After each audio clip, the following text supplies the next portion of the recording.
and they were in high school, we're in college, we're supposed to be adults here, and it just makes no sense that nothing's being done. Sure, they're looking into it, but looking into it can only account for so much time. How come in your statement you didn't address the concern of racism on campus? Although we don't know their motivations, before you made this statement today, a lot of people maybe thought it was the Klan, a hate group. Why did you not say anything about that in your statement? Because I feel, from my experiences on campus, there's a segment of the student body that thinks this is okay, that it was an okay I think there's probably there's probably a segment of people who think most things are okay. What I try to do when I put something in writing as chancellor is I try to put in writing that which I can validate. I don't try to speculate, because speculation, when you're in my role, I have no way. I could be saying something that is absolutely incorrect and wrong, and therefore I don't speculate. I try to put out what I have evidence that I can support if I say it, and that's really why I do it. But I don't think it's necessarily speculation to say that we don't tolerate racism. We absolutely do not. That's what I was trying to say from the podium. That's absolutely what I'm trying to say. We do not tolerate people. This is a campus that is about respect for each other. Right. And when you don't respect each other, you cannot act in a racist way if you're respecting each other. You can't. Right. And therefore, that is why it's broader than just that. That is an issue. It is broader than that. It's a fundamental question about who we are as a campus, how we engage in discourse, how we engage in discussion, differences and similarities. And those come in all different kinds of flavors. And it is what we have to be about as a university. It's absolutely fundamental. That's why I wanted to say it in as unequivocal statement as I could say it from the podium, which absolutely I hope is clear. Because that is where we are. Well, I was just concerned because you brought up the campaigning issue, and I think racism is relevant, just as relevant as it is to the election. Right. I understand your position. As chancellor, I have to work with what I can say that I have facts to say. Right. Well, I just think if we want to make this campus more diverse, which we have a problem with, we need to make that clear. Absolutely. So I fully appreciate it. I think in high school pranks, they get apprehended, they get arrested. My concern is that was defacing our public property by throwing that bear on there. Why were they not arrested? I can only tell you that what we do is we collect all evidence. We turn that over to the district attorney. They're the ones who actually make those determinations as to whether or not this becomes a criminal act. If they determine it's a criminal act, then there will be arrest. So understand it, simply because somebody does something, until it's actually fully investigated, you don't just run in and arrest somebody. You actually have to investigate with an act like this. And so that's what we've done. We've done the investigation. We've turned it over to the district attorney. If the district attorney feels that the evidence is clear and that the investigation is complete, then he or she, whichever district attorney looks at it, will make a determination as to what happens, as to whether they're arrested or they're not arrested. If they feel as though there is additional information needed, then either we or the SBI or whoever they want to do it will come back in and gather further information. So would letters to the Attorney General from the students help bring that? Well, you're talking about putting a political process in the legal system. I don't think so. My experience with the legal system in North Carolina is that if they have the evidence, they take the action. If they don't have the evidence or don't feel that the evidence warrants an action, then they will take the action that they feel is appropriate.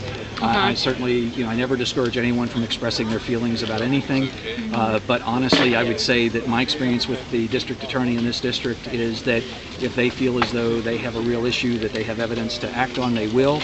If they don't feel like the investigation was complete, they'll get it complete.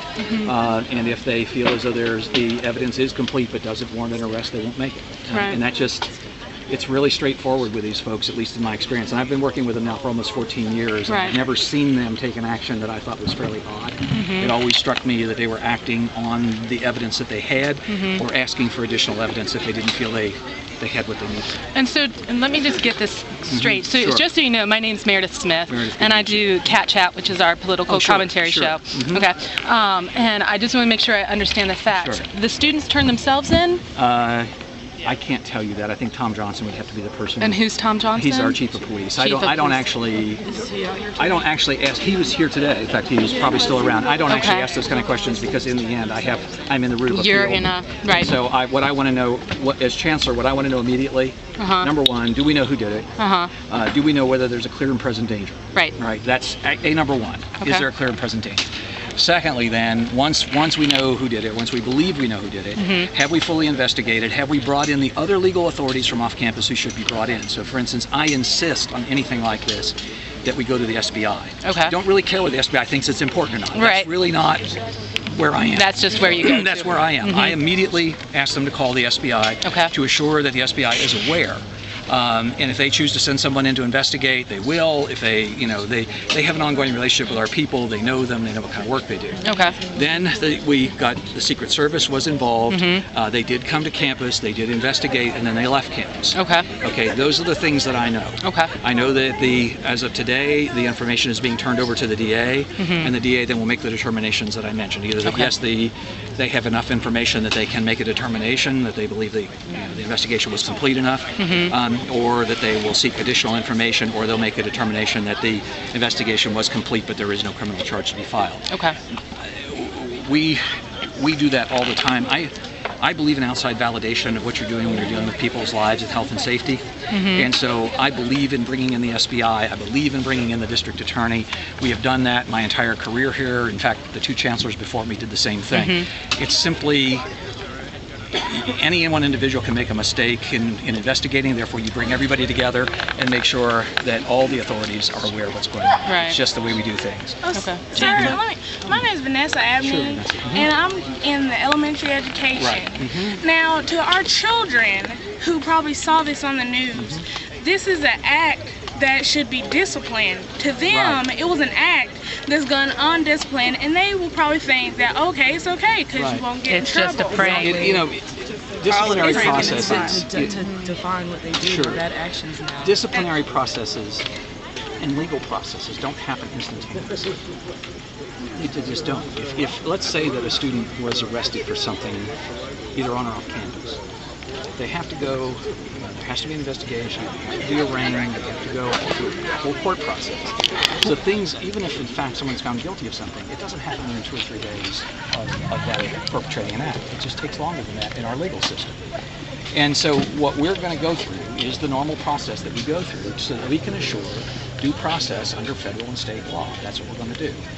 If we do not assure due process under federal and state law, then we have violated an individual's rights who, someone may be somebody that we think did it and may not have been a person who did it, in which case if we don't follow due process, we violate their rights.